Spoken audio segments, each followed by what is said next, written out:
fall moves into winter, it is a constant reminder that when you work outdoors, you always have to be prepared. Every time I go out, I learn something new about myself and about my chosen profession.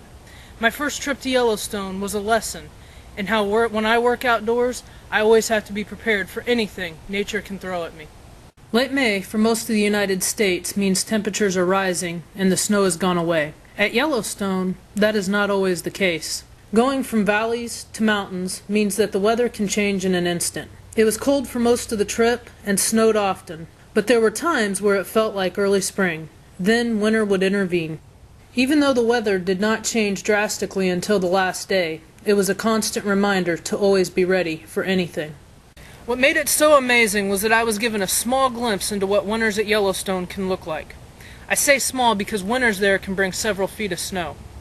Seeing the wildlife and landscape in the snow was a fantastic experience. Often, when we think of Yellowstone winters, we see pictures of bison in the snow. I was thrilled that I was able to photograph them when the snow was falling. We came across a small herd of bison that were barely visible through the white snowflakes.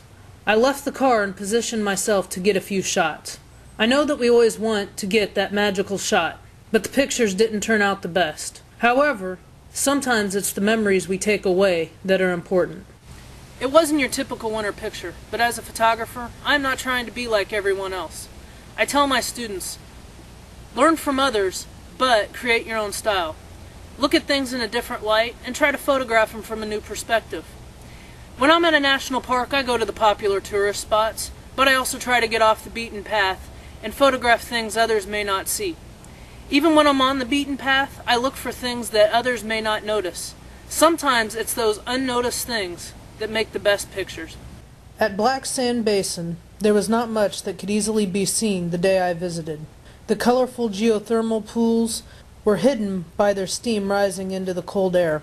I walked the path trying to take a picture or two with little success. As the snow began to fall and we headed back to the car, I stopped and looked around for a minute. There was a tree sitting near a small geyser. On its own there was nothing outstanding about it, but a small bluebird landed on it, probably to warm up for a moment. I aimed my camera and started clicking away, hoping that I would be lucky to capture the bird between the steam and the snow. I did not know what I had until I got back to the hotel that night. To my surprise, the snow and steam parted just enough in one picture to reveal this lovely little bluebird. Patience, tenacity, and luck paid off. Luck can play a big part in getting a picture, but you have to be at the right place at the right time. The willingness to go to the same place over and over again, or go out when nobody else will, can make all the difference. Tenacity pays off. Staying at Mammoth Hot Springs meant I could walk up to the formations and walk around them early in the morning to start my day. The formations are amazing, and I know if I went back today, they would look completely different. I had to see Mammoth in the snow before anyone else got to it. I wanted to photograph the trails and springs before they were disturbed. I only captured a few shots, but what I got serves as a reminder of the small glimpse I had into Yellowstone winters. Whether it's in my own backyard or a new destination, I always have fascinating experiences. That's what keeps drawing me back into the wild. Nature is always changing. Even in the most well-known of places, new and beautiful things can be rediscovered. It's all about perspective.